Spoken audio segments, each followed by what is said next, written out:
Você certamente se lembra, embora seja muito mais jovem do que eu, que lá por volta de 64, o Brasil tinha um número muito pequeno de cientistas sociais, né, e mesmo de economistas. A USP era o centro principal, né, de lá saíram grandes nomes, depois surgiram outros no Rio, em Minas Gerais, mas se você tomasse o total, era um número pequeno. E o paradoxo brasileiro é que a ciência social, assim como a economia, a ciência política, cresceram e se desenvolveram muito apesar do regime militar, que durante o próprio regime militar a qualidade melhorou muito, né? Muita gente foi fazer bolsa, doutoramento no exterior, e uma coisa interessante também é que em vez de voltarem brigando uns com os outros ideologicamente, o fato de que nós vivíamos sob o regime militar, produziu um consenso bastante grande. Nós nos dedicamos a estudar dentro de parâmetros comuns, compartilhados. Né? Isso faz uma diferença muito grande, né, nesse mundo em que nós vivemos agora. Bolívar, eu concordo, especialmente por essa característica de que naquele momento compartilhava-se uma comunidade de significado, de sentido, era um grupo que desejava interpretar o Brasil e de uma determinada maneira foi calado pelo regime de força, né? Então isso deu a eles um sentido grupal maior. Aqueles que foram para fora do Brasil para pesquisar e voltaram munidos, né, de um arcabouço teórico de técnicas de pesquisa, né, melhores, mas então tudo isso é importante. Agora, a pós-graduação, ela hoje permitiu uma produção em termos de quantidade, mas de qualidade de trabalhos enorme. Agora tem uma questão também. As ciências sociais hoje, né, a reflexão no campo da política, da sociologia, da antropologia, não vai conseguir chegar jamais no nível daqueles nossos mestres fundadores. Quer dizer, o contexto é outro, o mundo é outro, são grandes referências, mas eu acho que se fragmentou em temas muito específicos, né? Eu acho que no atacado eu concordo com você. No varejo eu faço uma ressalva. Porque com esse agigantamento, né, que aconteceu, um número muito maior de pessoas trabalhando, estudando no exterior, aprendendo novas técnicas, alargou-se muito o espectro de temas tratados. Né? Por volta de 64, por exemplo, as instituições políticas não eram estudadas. Dava-se a matéria, instituições políticas nas universidades, com base em autores completamente obsoletos, né? Brasileiros, inclusive muito ideológicos. Né? Hoje você tem um neo-institucionalismo, quer dizer, houve uma revalorização do estudo do Congresso, dos partidos políticos, dos processos eleitorais, tudo isso posterior. Na área internacional não havia praticamente nada, mas havia uma revista do Itamaraty, algumas pessoas publicavam. Hoje há um estudo, um acompanhamento sistemático, bem feito, da política internacional, né? E assim por diante. Antes havia uma concentração muito grande no estudo da classe operária, dos sindicatos, sim, na história social, especialmente a formação do capitalismo, né, através do café. Houve aqueles ótimos livros de história do Fernando Henrique, do Ottaviani, mas o leque de temas tratados era relativamente pequeno. Né? Hoje ele é comparável ao de qualquer país desenvolvido. Né? O número pode ser menor, mas o leque é amplo. E nas principais universidades, um pós-graduando pode ter uma formação excelente sem sair do Brasil. Então eu acho que a gente pode ponderar um pouco as coisas nesse sentido. Não, o leque era menor, você tem razão, mas o grupo também era um grupo menor, né? Exatamente. Quer dizer, hoje a diversidade da temática que a gente encontra na sociologia ou na política, mesmo na antropologia, você bem tem razão.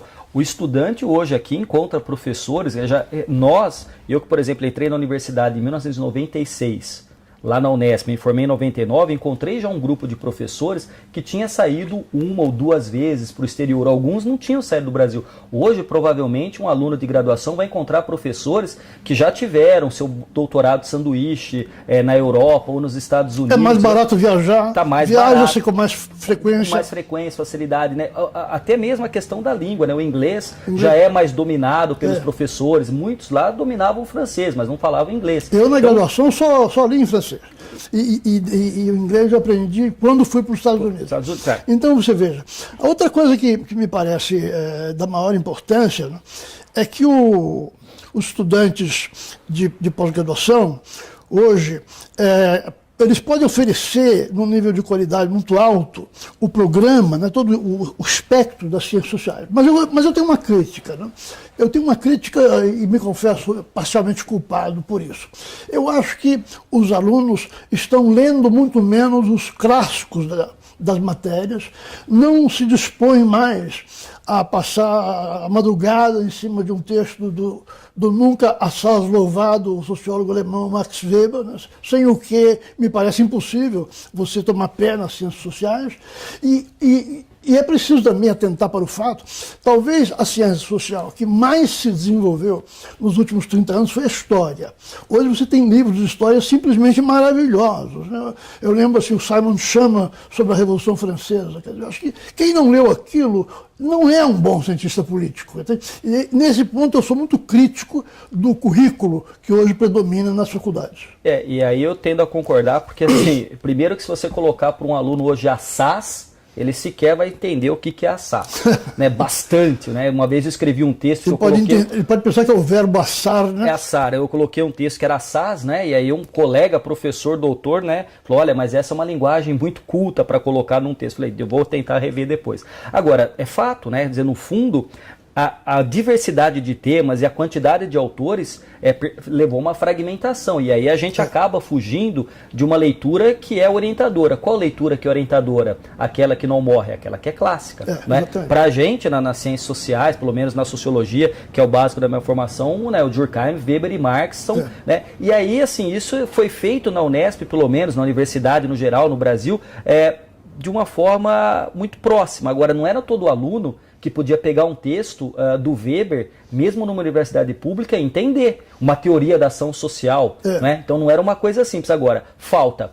E esse estudante, imagino eu, né, ou esse leitor, que vai passar uma madrugada debruçado num livro, às vezes num livro com um dicionário do lado, e um dicionário de política, e um dicionário de filosofia, e um dicionário de pensamento filosófico, esse eu acho mais difícil mesmo. Mais difícil. O tempo hoje é um tempo em que você acelera num nível inacreditável a quantidade de coisas que se pode ler.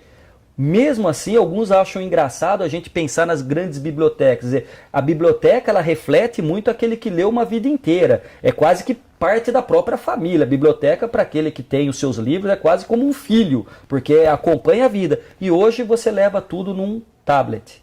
Não é? Quer dizer, exatamente, aquela coisa sensorial de sentir o cheiro, de ler um livro, de se debruçar e de estudar.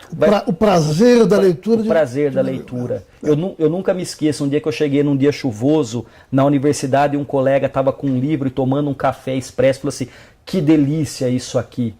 Você vê, que delícia um café, o cheiro do café e o cheiro de livro. Agora, a leitura de um livro, de um clássico, e esses grandes mestres que nos formaram realmente ficou distante da gente.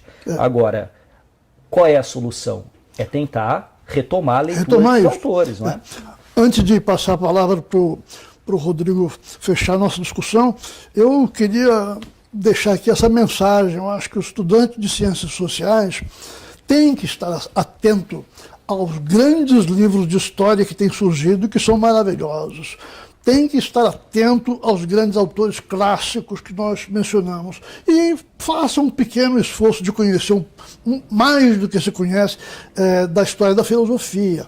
Nós nunca descuramos esse aspecto e é fundamental para nós termos um pano de fundo que dá uma riqueza enorme às ciências sociais. E a questão também é que, assim, em que pese que as áreas troncos, né, das ciências sociais, a sociologia, a política, a antropologia, é uma área que dialoga com a história, com a geografia, com a filosofia, com a estatística, na economia, nos seus mais diversos aspectos.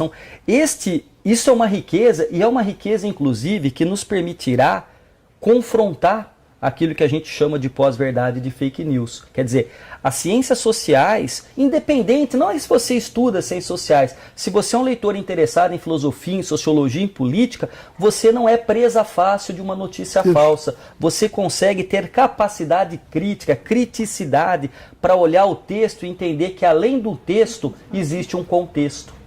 Eu acho que nisso ganham todos, cientistas sociais e aqueles que se interessam por uma leitura mais detida, mais aprofundada do que meramente a superfície e o senso comum que tem sido presente.